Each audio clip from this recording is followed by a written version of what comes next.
Hi, welcome everybody. So we're here with Gill Meller, who's the Legal and Governance Director at MTR Corporation. And we've been having a great conversation about ESG. And I wanted to kind of ask you to share your perspective on board governance, maybe a little bit to the extent that you want about specifically NGO board governance. But generally speaking, your advice to people that join a board and your perspective on kind of the social aspects that make boards successful and maybe some of the things that you've seen that maybe cause boards to not be as successful. So just generally speaking, what makes boards work, and what's your perspective on that? Sure. So governance is something that I'm passionate about. As you mentioned, at my day job, Legal and Governance Director of MTR Corporation. So I'm a lawyer by background. I'm Company Secretary to the listed company board, but I also look after a number of other governance-related functions. So the legal team, our procurement and supply chain team, our risk and assurance teams, and our ESG team within the organisation.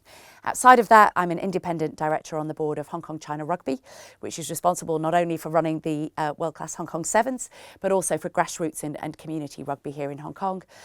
Which, correct me if I'm wrong, is a not-for-profit organisation? It is a not-for-profit, yes. And I'm Vice President of the global part of the Chartered Governance Institute, which is the body that's responsible for qualifying chartered secretaries and chartered governance professionals in 9 different geographies around the world. Yeah. So governance is kind of at the heart in some ways of who I am and what I do. The life of every party, I'm sure. But it is interesting. It is. And I think this is what people often don't kind of get, that getting your governance right enables you to be properly run as an organisation in the interests of all of your stakeholder groups and in the pursuit of your corporate purpose. Yeah. So when people sometimes ask me, where do you start with governance? Because it can be quite a nebulous concept. I'm sure you've covered in your course hundreds of examples of where governance has gone wrong and the very negative consequences for the people involved with that. But good governance is much harder to put your finger on. So my view is that you have to start with your purpose and your strategy as an organisation. You've got to know why you exist. What is it that you're there to do? What services, what products are you offering to people? And I think that's the same whether you're a listed company, a startup or an NGO or a not-for-profit. You then have to know who your different stakeholders are, and they could include your beneficiaries as an NGO. For us, it would be our customers, our employees. I think for everybody, it's the communities in which they operate. It's the environment. I normally give the environment a seat at the table as a stakeholder. And if you are a for-profit organisation, of course, it's your investors and your shareholders as well.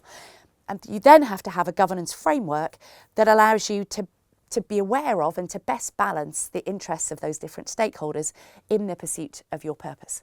So of course, if you're a for-profit organisation, you have to be financially sustainable, but you can't be financially sustainable at the expense of the views of your community or at the expense of not being able to hire people because they don't want to work for your organisation.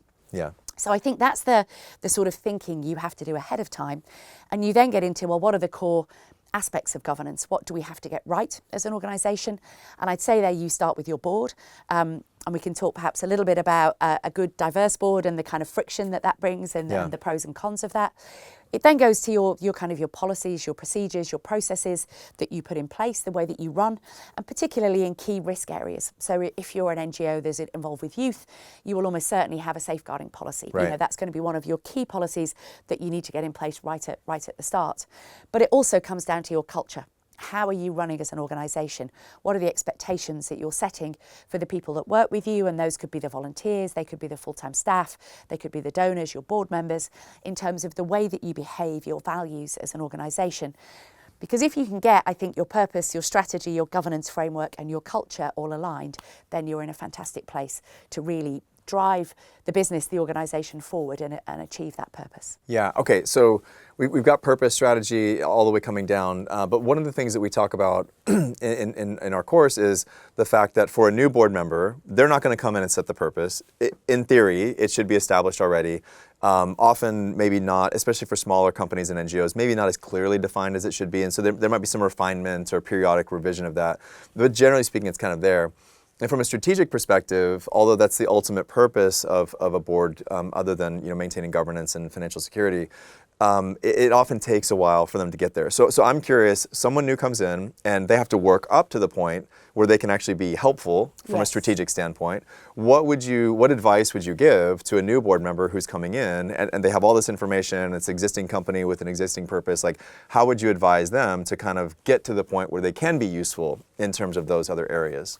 So I think, first of all, I'd say do your homework before you join a board. You know, talk to as many people you can about what the organisation is like. What does it feel like? How are decisions made in the organisation? What's the culture at the board?